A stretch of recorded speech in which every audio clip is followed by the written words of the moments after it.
y जो है वो डिस्प्लेसमेंट है, y डिस्प्लेसमेंट है, और a एम्पलीट्यूड है, एम्पलीट्यूड का मतलब मैक्सिमम डिस्प्लेसमेंट है, और t टाइम है। तो अगर वो t टाइम कह रहे हैं तो ये इक्वेशन रॉन्ग है। या तो वो t के साथ कोई कांस्टेंट लगाएं, यहां पर a लगाएं, b लगाएं, c लगाएं, तब बोले उस कांस्टेंट को हम लोग ओमेगा की तरह ट्रीट करेंगे, एंगुलर वेलोसिटी की तरह ट्रीट करेंगे। लेकिन साइन के साथ कोई भी ऐसी क्वांटिटी, सिंगल फिजिकल क्वांटिटी अगर है, अगर साइन के साथ सिंगल सिंबल लिखा है जैसा मैंने यहां पर बताया आपको, और वो ये कह रहे हैं कि टी टाइम है, तो आप तुरंत बोल दीजिए कि for the sake of homogeneity ये इक्वेशन रॉन्ग है।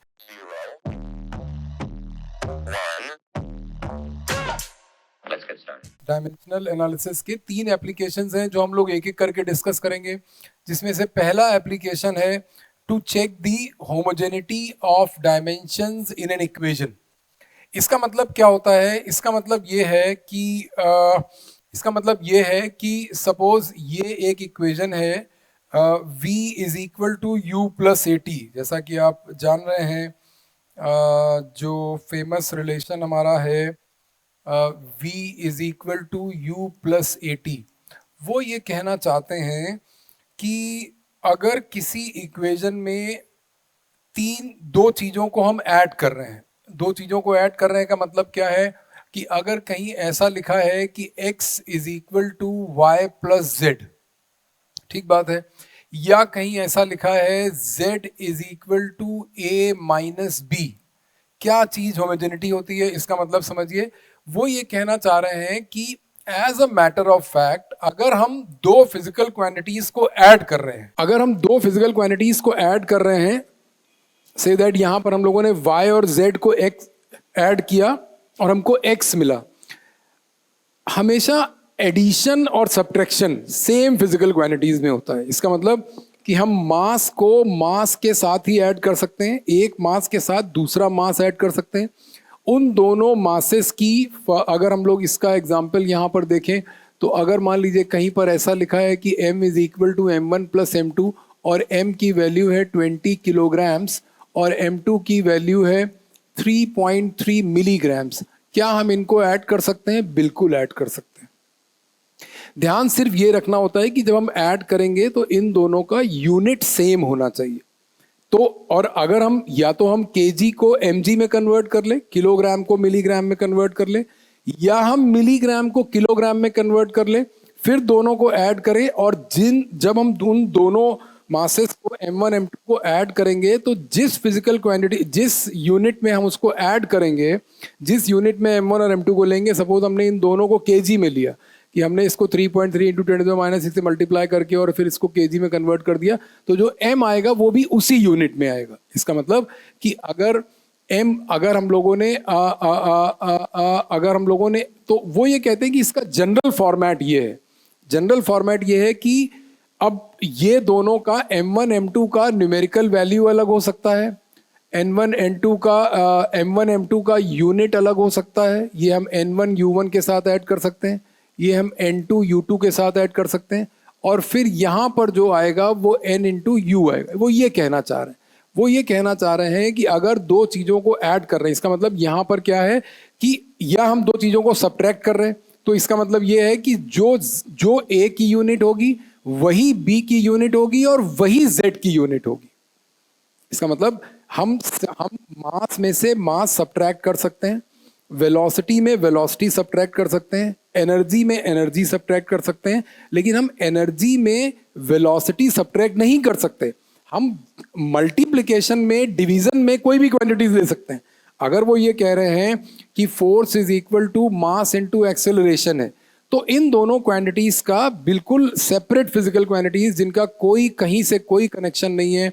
मास एक इंडिपेंडेंट फिजिकल क्वांटिटी है, एक्सेलरेशन एक इंडिपेंडेंटली मेजर्ड फिजिकल क्वांटिटी है जिसमें हम लोग rate of change of velocity measure करते हैं। फिर वेलोसिटी एक इंडिपेंडेंटली मेजर्ड फिजिकल क्वांटिटी है जो कि rate of change of displacement से मेजर की जाती है। पर हम मल्टीप्लिकेशन में कोई भी दो फिजिकल क्वांटिटीज मेजर कर सकते हैं। सिमिलरली अगर हमने डेंसिटी को लिया है और वो मास ओवर वॉल्यूम है, तो किसी भी दो फिजिकल क्वांटिटीज को डिवाइड किया जा सकता है। पर for the sake of dimensional analysis वो ये कहना चाह रहे हैं कि इस पूरे का डायमेंशन इस पूरे के डायमेंशन के बराबर होना चाहिए। वो ये कह रहे हैं कि इनका डायमेंशन सेम होना चाहिए, इसको बोलते हैं होमोजेनिटी। वो ये कहना चाह रहे हैं कि मास अपॉन वॉल्यूम का जो भी डायमेंशन आएगा वो डेंसिटी के डायमेंशन के बराबर होना चाहिए। इसका मतलब यहां पर वो ये कहना चाह रहे हैं कि इस सिचुएशन में जब हम लोगों ने ये यहां पर लिखा v is equal to U plus A T, जैसा कि हम लोगों ने पहले डिस्कस किया कि किसी भी फिजिकल क्वांटिटी का एडजेक्टिव बदलने पर प्रीफिक्स बदल, जैसे यहां पर आप ये बोलते हैं कि ये u क्या चीज है, u है इनिशियल वेलोसिटी, होगी इनिशियल वेलोसिटी, हमको कोई दिक्कत नहीं है। वेलोसिटी है ना, अगर अगर वेलोसिटी है तो ये एल टी माइनस वन है। ये क्या चीज है, ये हमारी फाइनल वेलोसिटी है। अब जो फाइनल वर्ड है वो सिचुएशन के हिसाब से है।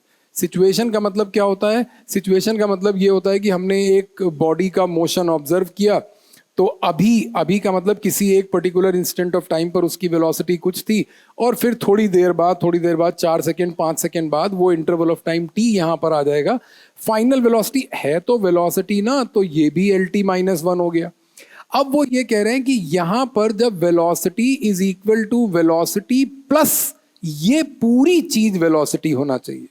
इसका मतलब कि एटी का जो डायमेंशनल फॉर्मूला होना चाहिए वो मैं यहां पर लिख दे रहा हूं कि dimensions of A multiplied by T should be same as that of we,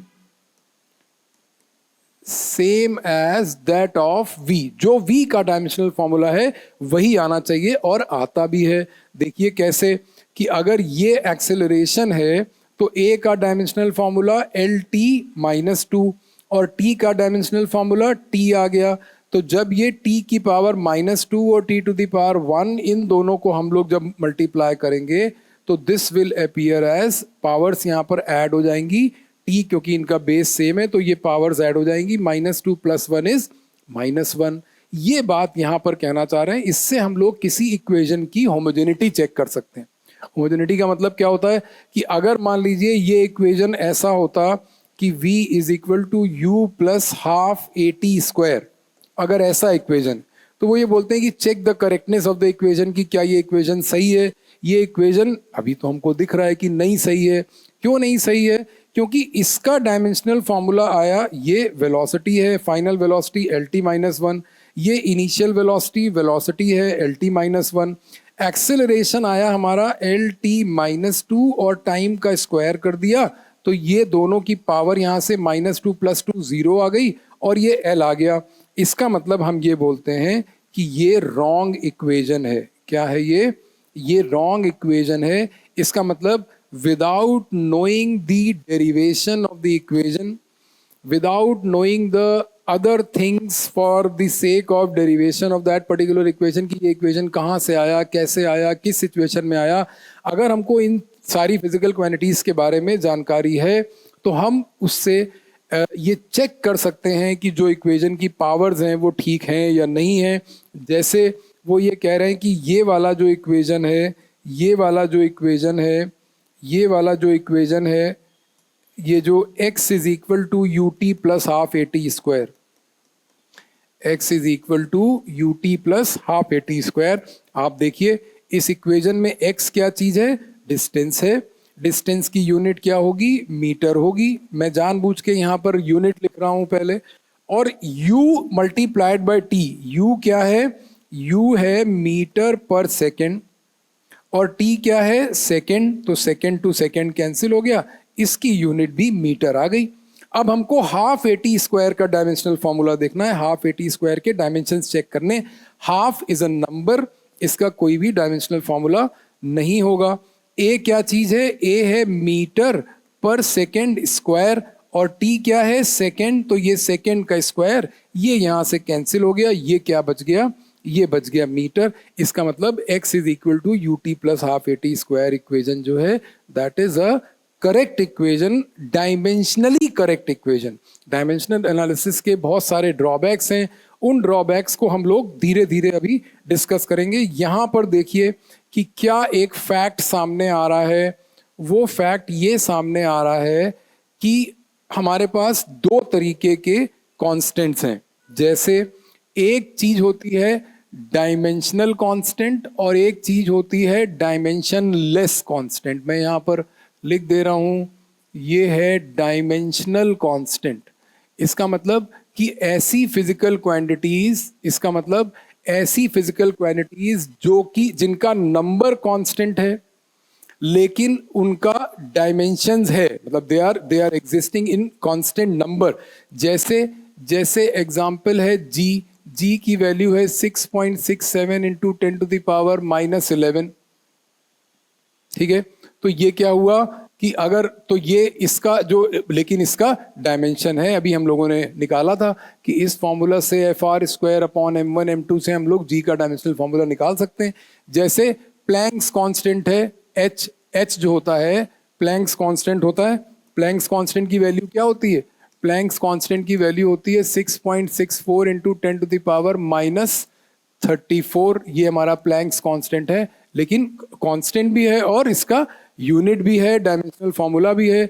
फिर इसी तरीके से कुछ हमारे डायमेंशन लेस कांस्टेंट होते हैं। क्या होते हैं? डायमेंशन लेस कांस्टेंट होते हैं।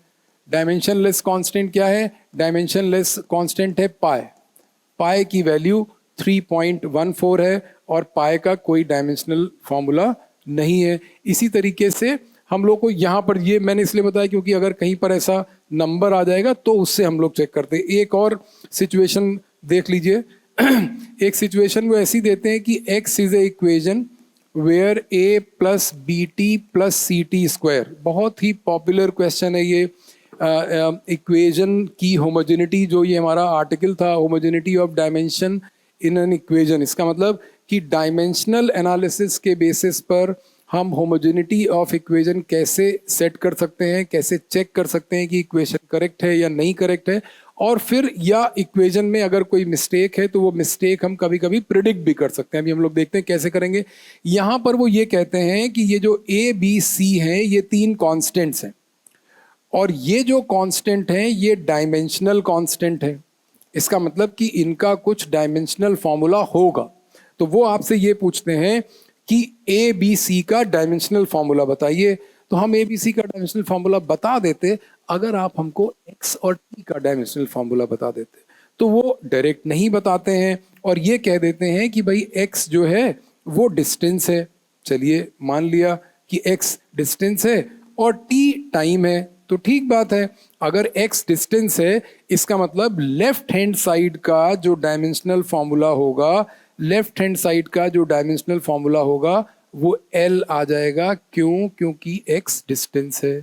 ठीक है, t टाइम है। फिर हम लोगों ने क्या सीखा होमोजेनिटी में? होमोजेनिटी में हम लोगों ने ये सीखा कि हम लोग यहाँ से ये बात पता लगा लेते हैं कि जो डायमेंशनल फॉर्मूला इसका है वही इसका है, वही इसका है, वही इसका है। इसका मतलब क्या होता है?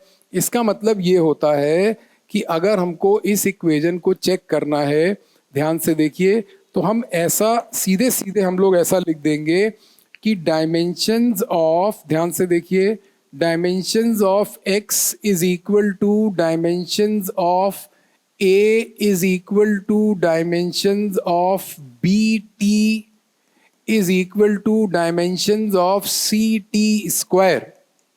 बहुत ध्यान से देखिए, इसका मतलब क्या है कि एक पहला इक्वेशन ये बना यहां से, तो यहां से तो बिल्कुल क्लियर हो गया कि जो ए का डायमेंशनल फॉर्मूला है, जो ए का डायमेंशनल फॉर्मूला है वो बिल्कुल वही होगा जो डायमेंशनल फॉर्मूला एक्स का है। इसका मतलब हम यहाँ पर अलग से लिख दे रहे हैं कि डायमेंशनल फॉर्मूला ऑफ ए क्या आ गया? एल।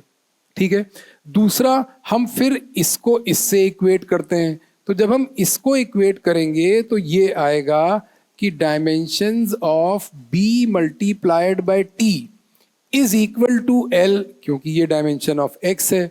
इसका मतलब क्या हुआ कि हम डायमेंशन ऑफ बी अगर हमको निकालना होगा, it will appear as L upon dimensions of T.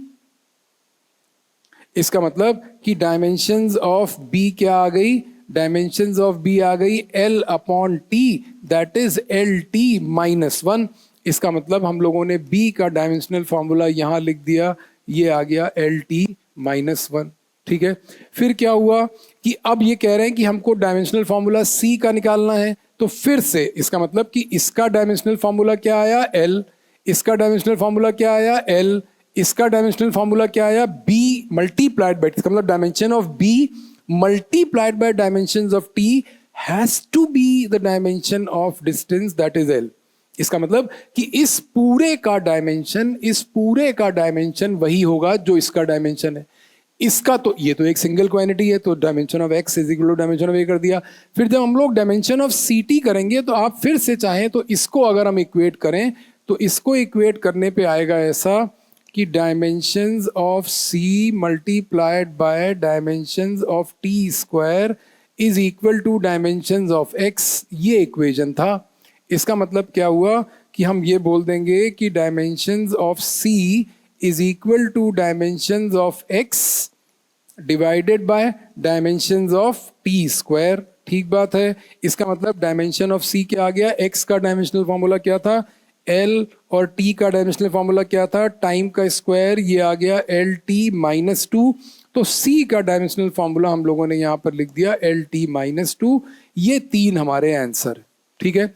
एक बार फिर से इस इक्वेशन को देखिए, मैं कहीं दूसरी जगह ये इक्वेशन लिख दे रहा हूं, x is equal to a plus B T plus C T square. इस इक्वेशन को ध्यान से देखिए कि ये क्या है, डिस्टेंस है, इसका मतलब l है। ये क्या है, acceleration, no, a is a constant जिसका हमको कुछ भी नहीं गिवन है। तो a का डायमेंशनल फॉर्मूला वही होगा। कांस्टेंट का मतलब कि उन्होंने फिजिकल क्वांटिटी का नाम नहीं बताया, उसको कांस्टेंट कह दिया, कोई कांस्टेंट होगा। तो ए क्या चीज है, ए का भी डायमेंशनल फॉर्मूला वही होगा जो एक्स का डायमेंशनल फॉर्मूला है। इसी तरीके से बी इंटू टी। अब ध्यान से देखिए, इस पूरे की जगह डायमेंशनल फॉर्मूला आना है एल, ठीक है, और टी यहां पर ऑलरेडी है क्योंकि टी इन्होंने टाइम दिया था।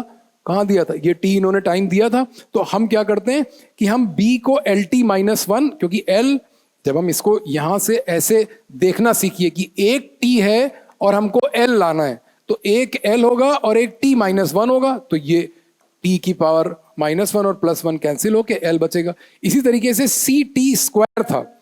सी टी स्क्वायर का मतलब क्या है कि ये t की पावर 2 यहां पर है, ये यहां पर t की पावर 2 है और हमको लाना l है, तो इसका मतलब एल टी माइनस 2 होगा, जो कि c यहां पर आ रहा था। एक ये तरीका होमोजेनिटी का है। एक और बहुत ही फेमस इक्वेशन है जो कि होमोजेनिटी में बहुत पूछा जाता है, और वो आपके सिलेबस में डायरेक्टली तो नहीं है क्योंकि वो स्पेशल थ्योरी ऑफ रिलेटिविटी का क्वेश्चन है, लेकिन हमारी टेक्स्ट बुक में गिवन है, इसलिए बहुत बार उस क्वेश्चन की यूटिलिटी बढ़ जाती है। क्वेश्चन क्या है, एक ऐसा क्वेश्चन है m is equal to M not under root 1 minus V square, ऐसा लिखा है। ठीक बात है, ध्यान से देखिए। वो ये कह रहे हैं कि ये जो m नॉट है, this is called rest mass of a body. Rest mass of a body. Rest mass का मतलब क्या होता है, रेस्ट मास का मतलब ये होता है the mass of body when it is at rest. ठीक है। नाउ दे आर सेइंग कि if the body starts moving with a speed v, then it is going to have a mass m which is called moving mass, known as moving mass. Moving mass का मतलब क्या कि जब वो body जिसका rest mass, जैसे 9.1 into 10⁻³ minus 31, जो ये नंबर है इलेक्ट्रॉन का माइनस 31 kg, ये इलेक्ट्रॉन का रेस्ट मास है। This is called rest mass of electron. इसका मतलब कि जब इलेक्ट्रॉन अगर रेस्ट पर हम मान रहे हैं तो उसका मास इतना होना चाहिए। अब वो ये कह रहे हैं कि ये जो इसमें v जो है वो है speed of body with which it is moving. Speed of body हो गया, ठीक है। अब v स्पीड ऑफ बॉडी, तो वो ये कह रहे हैं कि क्या यहाँ पर क्या इसमें क्या ये इक्वेशन सही है। सही है क्या मतलब कि क्योंकि ये स्पेशल, मैंने बताया आपको कि ये स्पेशल थ्योरी ऑफ रिलेटिविटी या रिलेटिविस्टिक मैकेनिक्स में एक हम लोग मूविंग मास का, मूविंग बॉडी का मास निकालते हैं और मूविंग मास को सेपरेटली डिफाइन करते हैं। तो वहां से ये इक्वेशन आया। वो कह रहे हैं क्या ये इक्वेशन ठीक है, कैसे चेक करेंगे, ऐसे कैसे चेक करना, ये देखिए। For the sake of homogeneity हम ये कहते हैं कि dimensions of left hand side of the equation must be equal to dimensions of right hand side of the equation. ये बात समझिए. अब लेफ्ट हैंड साइड क्या है इक्वेशन का? लेफ्ट हैंड साइड है मास. मैंने अभी आपको बताया कि किसी भी फिजिकल क्वांटिटी में कोई भी एडजेक्टिव लगा होगा, कोई भी सिचुएशन दिया है, वो energy, kinetic energy, potential energy, सबका फॉर्मूला वही ml2t-2. कभी कभी बोलते हैं एनर्जी ऑफ एक्सप्लोजन, एक वो बबल के एक्सप्लोजन की सिचुएशन होती है, एक बड़ा फेमस क्वेश्चन है. बिल्कुल भी डरेंगे नहीं, हम केवल इस चैप्टर में उसको एनर्जी का ट्रीटमेंट देंगे. किसी के ऐसे एडजेक्टिव से हम लोग डायमेंशनल फॉर्मूला में नहीं डरते. बाद में डरेंगे अगर वो टॉपिक नहीं समझ आएगा, जब हम लोग एनर्जी ऑफ एक्सप्लोजन अगर पढ़ रहे हैं और नहीं समझ में आ रहा है तब की तब देखी जाएगी. लेकिन अभी ऐसी कोई बात नहीं है, अभी बिल्कुल भी डरना नहीं. इसका मतलब ये है मास. तो ये तो पक्का हो गया कि लेफ्ट हैंड साइड का डायमेंशनल फॉर्मूला m⁻1 है, केवल मास है. ठीक है, ये इसका मतलब इसको और अगर प्रिसाइज लिखते हैं m⁻1 l⁻0 t⁻0, this is the dimensional formula of left hand side. Right hand side में जो न्यूमरेटर है उसका डायमेंशनल फॉर्मूला ऑलरेडी m है, क्योंकि वो भी मास है, रेस्ट मास है. कोई बात नहीं. इसका मतलब क्या हुआ? इसका मतलब ये हुआ कि यहां पर अगर ये आ गया कि ये m⁻1 है, l⁻0 है, t⁻0 है, तो अगर हम इस इक्वेशन को करेक्ट प्रूव करना चाहते हैं, या जो भी करेक्ट इक्वेशन होगा उसमें डिनोमिनेटर का कोई भी डायमेंशंस नहीं होना चाहिए, नीदर मास नॉर लेंथ नॉर टाइम में, कि तीनों का कोई भी डायमेंशन नहीं होना चाहिए. यहां पर नंबर 0 आना चाहिए. अब हमारे पास क्या तरीका है, क्योंकि डिनोमिनेटर में हमको स्पीड का स्क्वायर दिख रहा है. स्पीड का स्क्वायर का मतलब क्या होगा कि v होता है lt-1, इसका मतलब ये l2t-2 हुआ. सवाल ये है कि वो ये कहते हैं कि आप एक काम ये कर सकते हैं, आपको एक लेवरेज दिया गया है, आपको एक सपोर्ट दिया गया है कि आप इस इक्वेशन में c, जिसकी वैल्यू 3 × 10⁸ मीटर पर सेकेंड होती है, जिसको हम लोग स्पीड ऑफ लाइट या स्पीड ऑफ इलेक्ट्रोमैग्नेटिक वेव कहते हैं, वो स्पीड ऑफ लाइट का यूज कर सकते हैं. इसका मतलब कि इस इक्वेशन में अगर आपको कहीं पर c इंट्रोड्यूस करना हो तो कहां करेंगे? 1 नंबर है, v स्पीड है और c भी स्पीड है. v किसकी स्पीड है? उस बॉडी की स्पीड है जिसका मास डिफाइन कर रहे हैं. c क्या चीज है? स्पीड ऑफ लाइट है, रिलेटिविटी में हम लोग यूज करते हैं. तो वो ये कह रहे हैं कि 1 तो नंबर है, ये तो डायमेंशन लेस है ही. अगर हम इस फैक्टर को भी डायमेंशन लेस बना दें, इसको डायमेंशन लेस कैसे बनाया जा सकता है? इसको डायमेंशन लेस बनाने का तरीका ये है कि इसको हम c² से डिवाइड कर दें. तो अगर हम इसको c² से डिवाइड कर देंगे तो ये v²/c², ये जो है ये है स्पीड ऑफ बॉडी का, स्पीड ऑफ बॉडी v का स्क्वायर, और डिनोमिनेटर में है स्पीड ऑफ लाइट का स्क्वायर. तो दोनों ही क्योंकि किसी ना किसी चीज की स्पीड है, इसका मतलब ऊपर भी यही आएगा l2t-2, नीचे भी यही आएगा l2t-2, और ये कैंसिल हो जाएगा. इस तरीके से ये फाइनल इक्वेशन आ गया कि m = m0/√1 - v²/c². This is a situation where homogeneity works in this way. आप एक होमोजेनिटी का केस और देख लीजिए कि जो इस तरीके के इक्वेशन होते हैं, ट्रिग्नोमेट्रिक फंक्शन अगर कहीं पर दिया होगा तो हम लोग उसको कैसे सॉल्व करते हैं. ध्यान से देखिए, ट्रिग्नोमेट्रिक फंक्शन के लिए क्या तरीका मैं आपको बता रहा हूँ. एक बहुत फेमस इक्वेशन होता है ये बहुत ही फेमस इक्वेशन है, y = a sin ω t.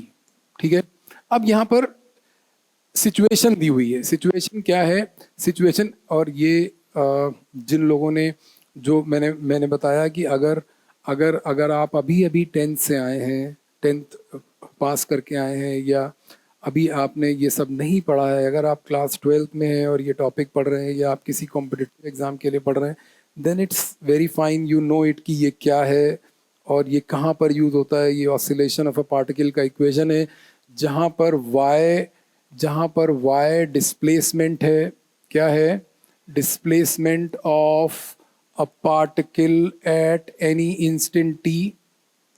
ये डिस्प्लेसमेंट है, displacement of a particle at any instant t है। ए क्या चीज है? ए को हम लोग एम्पलीट्यूड कहते जरूर हैं, पर एम्पलीट्यूड की डेफिनीशन होती है maximum displacement on either side of mean position. मैं आपको क्या बात सिखाने की कोशिश कर रहा हूं डायमेंशनल एनालिसिस में? आप जो भी फिजिकल क्वांटिटी दी है, जो भी इक्वेशन दिया है, उसको बहुत ही ध्यान से पढ़िए और उसके एडजेक्टिव समझ लीजिए, लेकिन उस फिजिकल क्वांटिटी पर गौर करिए कि वो फिजिकल क्वांटिटी एक्चुअली क्या है। यहां पर ये चीज क्या है? डिस्प्लेसमेंट। और एक मीडियम पार्टिकल जो अपनी मीन पोजीशन के about to and fro oscillate करता है, यहाँ ये इसकी मीन पोजीशन है, y जीरो है, ऊपर जाता है नीचे आता है, ऊपर जाता है नीचे आता है। यहाँ पर y की वैल्यू प्लस से होती है, यहाँ पर y की वैल्यू माइनस से होती है। इस तरीके से पार्टिकल है। हम मान लीजिए, मैं उन बच्चों की बात कर रहा हूँ जो अभी 10th पास करके आए हैं और उनको ये नहीं मालूम कि ये इक्वेशन कहाँ से आता है, या पीरियोडिक फंक्शन क्या है, या एंगुलर फ्रीक्वेंसी क्या है, कुछ भी नहीं मालूम। मैंने क्या समझाया आपको कि for the sake of homogeneity of the equation, for according two dimensional analysis, left hand side और राइट हैंड साइड का डायमेंशनल फॉर्मूला सेम होना चाहिए। अब ये क्या चीज आ गई? Displacement L। ये क्या चीज है? Displacement L। और ये क्या चीज है? ये है ट्रिग्नोमेट्रिक रेशियो। मैं अलग से लिख दे रहा हूं यहां पर, sine omega T, this whole is nothing but a trigonometric ratio. क्या है ये? It is a trigonometric ratio. किसी भी अब जैसा कि इसको रेशियो कह रहे हैं, कोई भी तीन बेसिक जो ट्रिग्नोमेट्रिक रेशियोज हैं, sine of some angle is equal to perpendicular upon hypotenuse, cos of some angle is equal to base upon hypotenuse. अब बेस क्या है? लेंथ। एक पर्टिकुलर सिचुएशन में किसी लेंथ को हम लोग बेस कहते हैं, और उसी पर्टिकुलर सिचुएशन में जहां पर बेस और परपेंडिकुलर डिफाइन है, उनके एंड्स को ज्वाइन करने वाली लाइन को हाइपोटेनस कहते हैं, जो मैथ लैंग्वेज में रेडियस वेक्टर भी होता है।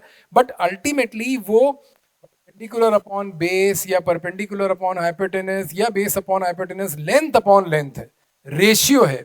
इसका मतलब कि इस पूरी चीज का डायमेंशनल फॉर्मूला नहीं होगा, ये हमेशा डायमेंशन लेस होगा। डायमेंशन लेस को हम लोग कैसे रिप्रेजेंट करते हैं? m0 l0 t0। इस पूरे का डायमेंशनल फॉर्मूला नहीं होगा, दिस होल। ठीक है। अब दूसरा सवाल ये कि जो ट्रिग्नोमेट्रिक रेशियोज हैं, जो भी है, साइन है, कॉस है, टैन है, वो हमेशा एंगल के लिए डिफाइंड है। किसके लिए डिफाइंड है? साइन के साथ या कॉस के साथ। अगर कहीं ऐसा लिखा है कॉस ए एक्स, तो इसका मतलब ये क्या चीज है? ये एंगल है। इसका मतलब यहां पर ओमेगा टी क्या चीज है? ओमेगा टी एंगल है। ठीक है। ये मैं उन लोगों को बता रहा हूं जो लोग अभी 10th से 11th में आए हैं, फ्रेश एकदम, जिनको ये नहीं पता कि ओमेगा एंगुलर फ्रीक्वेंसी है या एंगुलर वेलोसिटी है, और टी जहां पर टाइम है, तो एंगुलर फ्रीक्वेंसी, एंगुलर वेलोसिटी को हम लोग डिफाइन करते हैं थीटा अपॉन टी से, या D theta upon D T से। तो वहां पर अल्टीमेटली तो एंगल ही आ जाएगा कि ओमेगा की वैल्यू पर। As a matter of fact जो मैं आपको बता रहा हूं कि ये जो चीज होगी, साइन के साथ ट्रिग्नोमेट्रिक रेशियोज हमेशा एंगल्स का निकाला जाता है, एंगल्स का सिंबल बदल जाता है।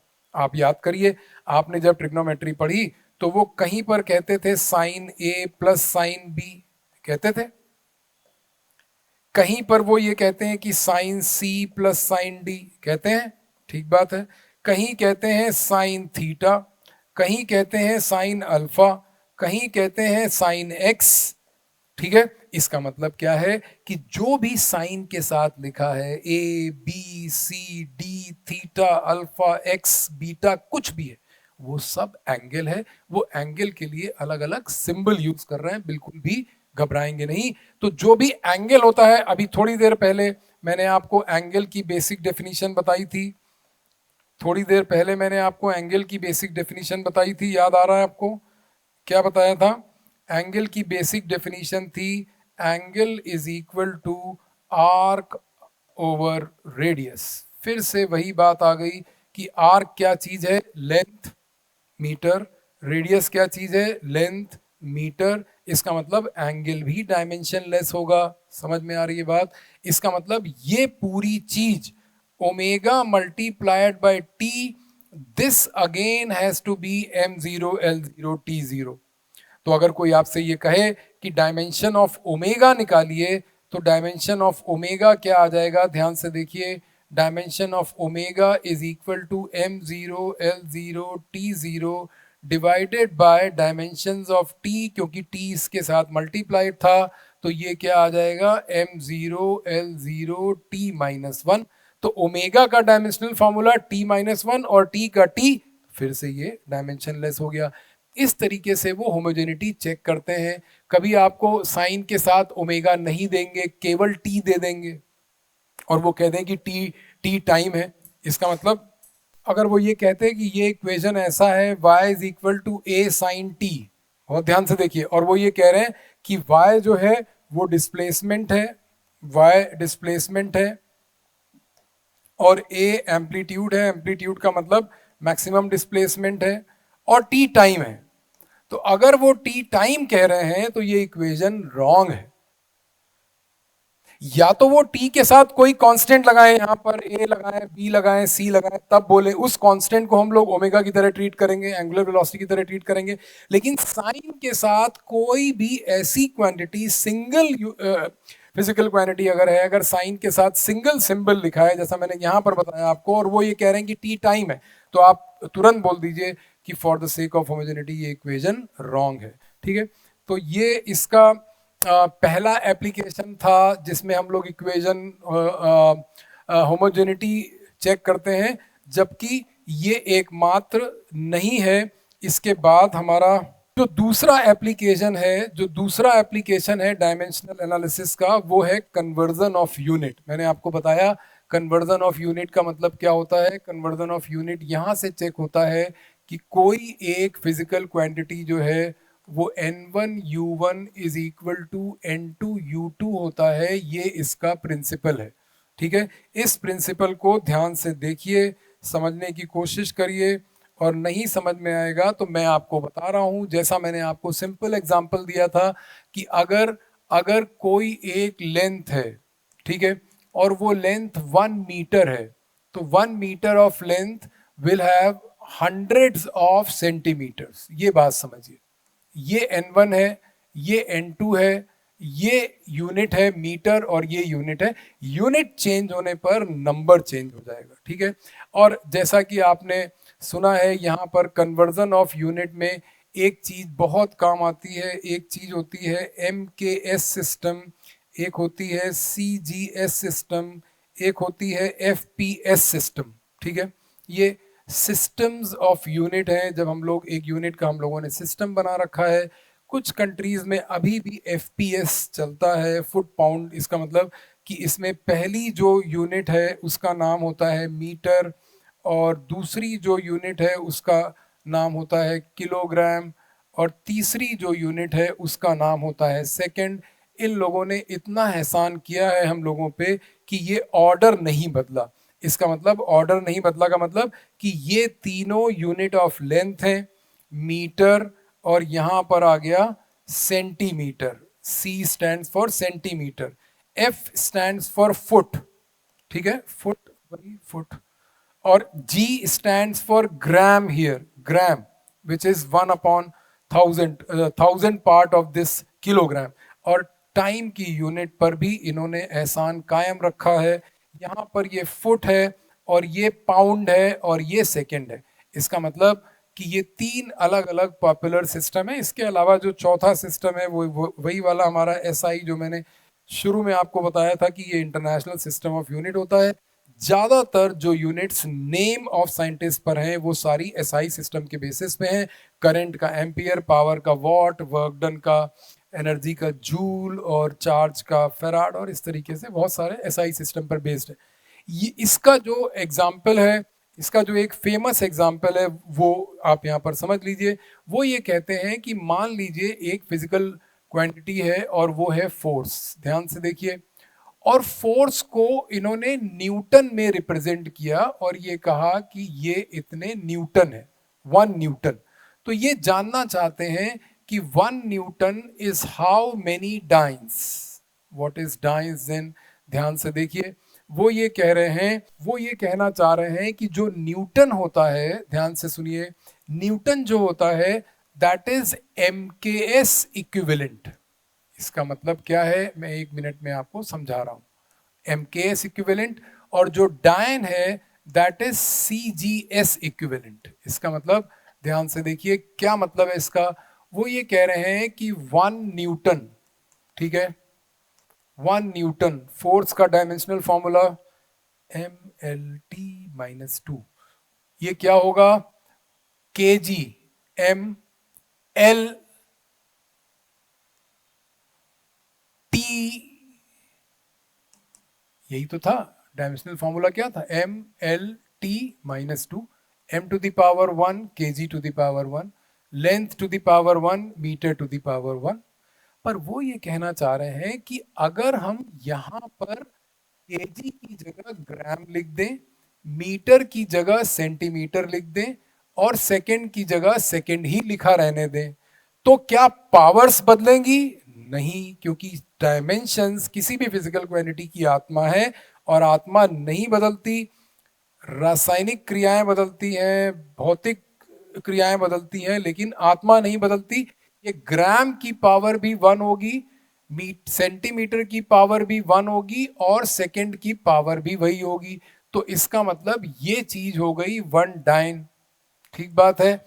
अब वो ये कह रहे हैं कि ये एक सिस्टम ऑफ यूनिट है। क्या है? ये एक सिस्टम ऑफ यूनिट है। इसको हम लोग बोलते हैं सिस्टम ऑफ यूनिट, CGS का इक्विवेलेंट। और ये दूसरा सिस्टम ऑफ यूनिट है, ये अनदर सिस्टम ऑफ यूनिट है। क्या करना है हमको, ये बताना है। जैसे हम लोगों ने यहां पर ये देखा कि यूनिट बदलने पर नंबर बदल जाता है।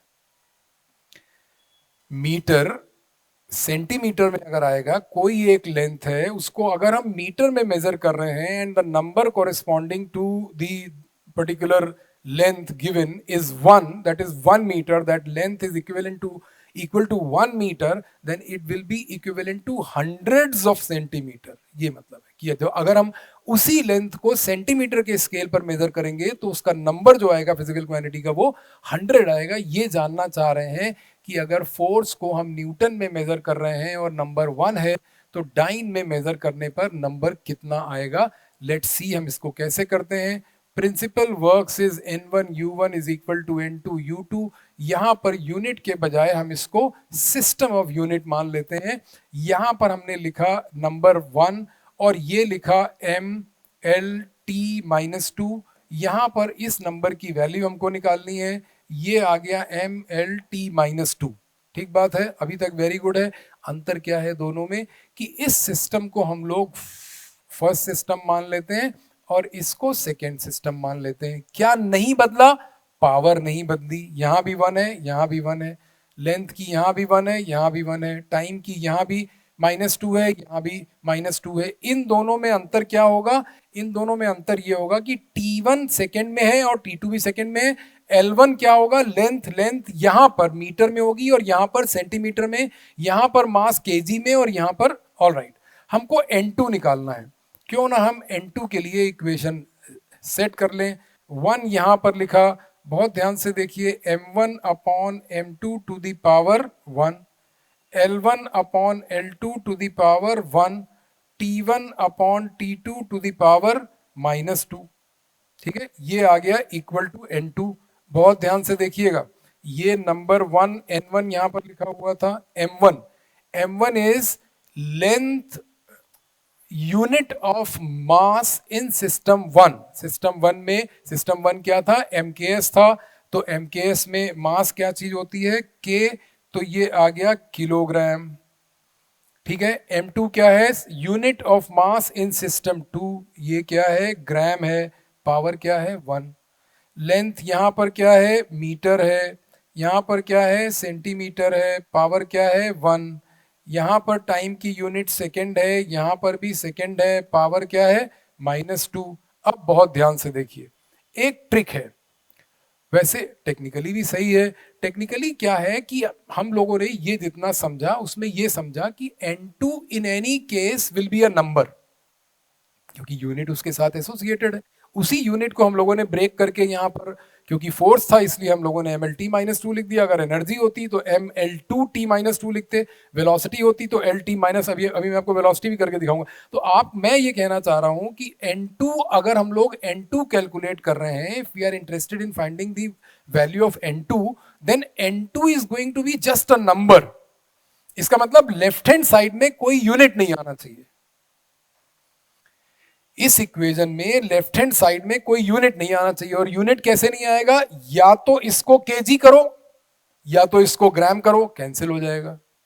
या तो इसको सेंटीमीटर करो और इसको सेंटीमीटर में रहने दो, या फिर इसको सेंटीमीटर में रहने दो, इसको सेंटीमीटर में कर दो, तो नंबर रह जाएगा, यूनिट यूनिट कैंसिल हो जाएगा। लेट्स सी, हम लोग यहां पर n2 की वैल्यू निकाल रहे हैं। ये है n2 और ये है केजी। केजी कितना हो गया? 1000 ग्राम। ये आ गया 1000 ग्राम डिवाइडेड बाय ग्राम। ये मुझे लग रहा है कि ये यहाँ पर नहीं आएगा, आ जाएगा, कोशिश करेंगे। ये वाला कैंसिल हो गया। मीटर को सेंटीमीटर में कर दिया। 1 metre is 100 centimetre divided by 1 centimetre, centimetre, gram, gram. n2 कितना आ गया? 10 to the power 3 multiplied by 10 to the power 2। इसका मतलब n2 आ गया 10 टू द पावर 5। ध्यान रखिए, जब हम n2 लिखेंगे तो इसकी यूनिट नहीं लिखेंगे, क्योंकि n2 is just a number. और फिर यहां पर जब हम आंसर लिखेंगे तब हम ये लिखेंगे कि 1 newton is equal to 10 to the power 5 dyne. ये आंसर, ठीक है।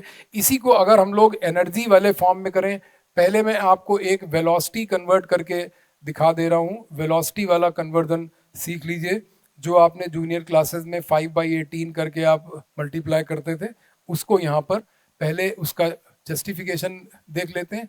फिर ये देखेंगे कि मान लेते हैं कि एक कोई वेलोसिटी दी है 72 किलोमीटर पर आवर, और वो ये कह रहे हैं कि find its value in metre per second. ये अगर हमारा सिचुएशन है, इस सिचुएशन को कैसे हम लोग सॉल्व करेंगे, ये देखिए। क्या प्रिंसिपल था? n1u1 is equal to n2u2। बहुत ध्यान से देखिए। जस्ट फॉर चेंज अब की बार हम n2 को नोन मान ले रहे हैं, ठीक है। n2 क्या हो जाएगा? 72, और ये क्या आएगा? lt-1, ये l1t1-1। n1 को अननोन मान लिया तो ये क्या हो जाएगा? m नहीं था इसमें, m नहीं था, तो ये आ गया lt-1। lt-1 कहाँ से आया? क्योंकि वेलोसिटी है, मीटर पर सेकंड होता है, इसलिए lt-1 आया। इसको हम लोगों ने n1, इसको 2 लेना पड़ेगा, क्योंकि मैंने यहाँ पर ये n2 इसको माना है 2, और ये 1 हो गया, ठीक है। अगर आप कंफ्यूज हो रहे हैं तो बहुत अच्छी बात है, क्योंकि जब कंफ्यूज होंगे तभी उससे बाहर आएंगे, ठीक है। ये t2 है, ये t1 है, ध्यान से देखिए, पावर -1 है। 72 क्या था? Kilometre per hour. इसका मतलब 2 वाली जो यूनिट है, 2 में लेंथ क्या है? किलोमीटर, तो 1 में क्या हुई? मीटर, मीटर पर सेकेंड में निकालना था। पावर कितनी है? 1। टाइम में देखिए, second system of unit kilometre per hour में था, t2 की जगह आर लिखेंगे, ये आर लिखा। पावर कितनी है? -1 है। t1 की जगह सेकेंड लिखेंगे, ये आ गया सेकेंड। बहुत ध्यान से देखिए, n1 की वैल्यू निकालनी है। हो सकता है कुछ कॉम्प्लिकेशन हो, लेकिन हम डरेंगे नहीं। मैंने अभी आपको बताया कि n1 and n2 are just numbers. इसका मतलब कि n1 नंबर में आएगा। ये यूनिट हटाने की कोशिश करेंगे। 1 kilometre is 1000 metres divided by 1 meter to the power 1. R is 1 hour is how many seconds? 60 into 60, 3600 seconds divided by 1 second to the power -1. This is coming as n1 is coming as 72 into 1000। ये वाला 1000 metre से metre cancel हो गया, यहां पर second से second cancel हो गया, लेकिन ये 3600 टू द पावर -1 है। -1 का मतलब 3600 डिनोमिनेटर में आ जाएगा, इसका मतलब ये 0 फिर से कैंसिल हो गए और ये आ गया 2 5 18, इसका मतलब n1 is 72 into 5/18 that is 20। इसका मतलब ये यहां पर metre per second, biggest blunder, यहां पर मीटर पर सेकेंड नहीं लिखना है। When you are writing n1 then it is 20 only, when you are writing v2, v2 is 20 metre per second. समझ गए? एक ये कन्वर्जन होता है। दूसरा, इसी तरीके से अगर हम इसको एनर्जी के फॉर्म में कर लेंगे तो भी एनर्जी का फॉर्म का मतलब कि जो मैंने बताया कि ये फोर्स वाले केस में, फोर्स वाले केस में जब हम लोग इसको, फोर्स वाले केस में जब ये पावर यहाँ पर ml2t-2 थी, और अगर ये एनर्जी का खेल आपसे पूछेंगे, एनर्जी का खेल का मतलब होता है कि कि अगर वो ये पूछ लेंगे कि जूल अगर mks इक्विवेलेंट है तो joule is equal to how many erg, ये जूल एनर्जी का mks इक्विवेलेंट है, इसको बोलते हैं mks equivalent of energy, mks equivalent of energy is joule. और अर्ग जो है दिस इज cgs इक्विवेलेंट, ये क्या है? cgs equivalent, and again that is for energy.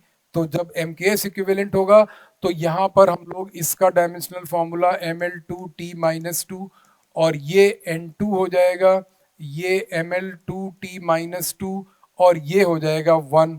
तो इसको हम लोग फर्स्ट सिस्टम ले लेंगे, ये वाला mks सिस्टम ले लेंगे फर्स्ट सिस्टम, और इसको 2 ले लेंगे तो 2 वाले की सारी चीजें हम लोग cgs में रख देंगे और n2 के लिए एक इक्वेशन सेट करके उसकी वैल्यू निकाल लेंगे। मैंने बोला कि n1 या n2 किसी भी एक को वेरिएबल मान लीजिए, किसी भी एक को किसी एक को नोन मान लीजिए, किसी एक को अननोन मान लीजिए और उसको सॉल्व कर लेंगे। जो नेक्स्ट एप्लीकेशन है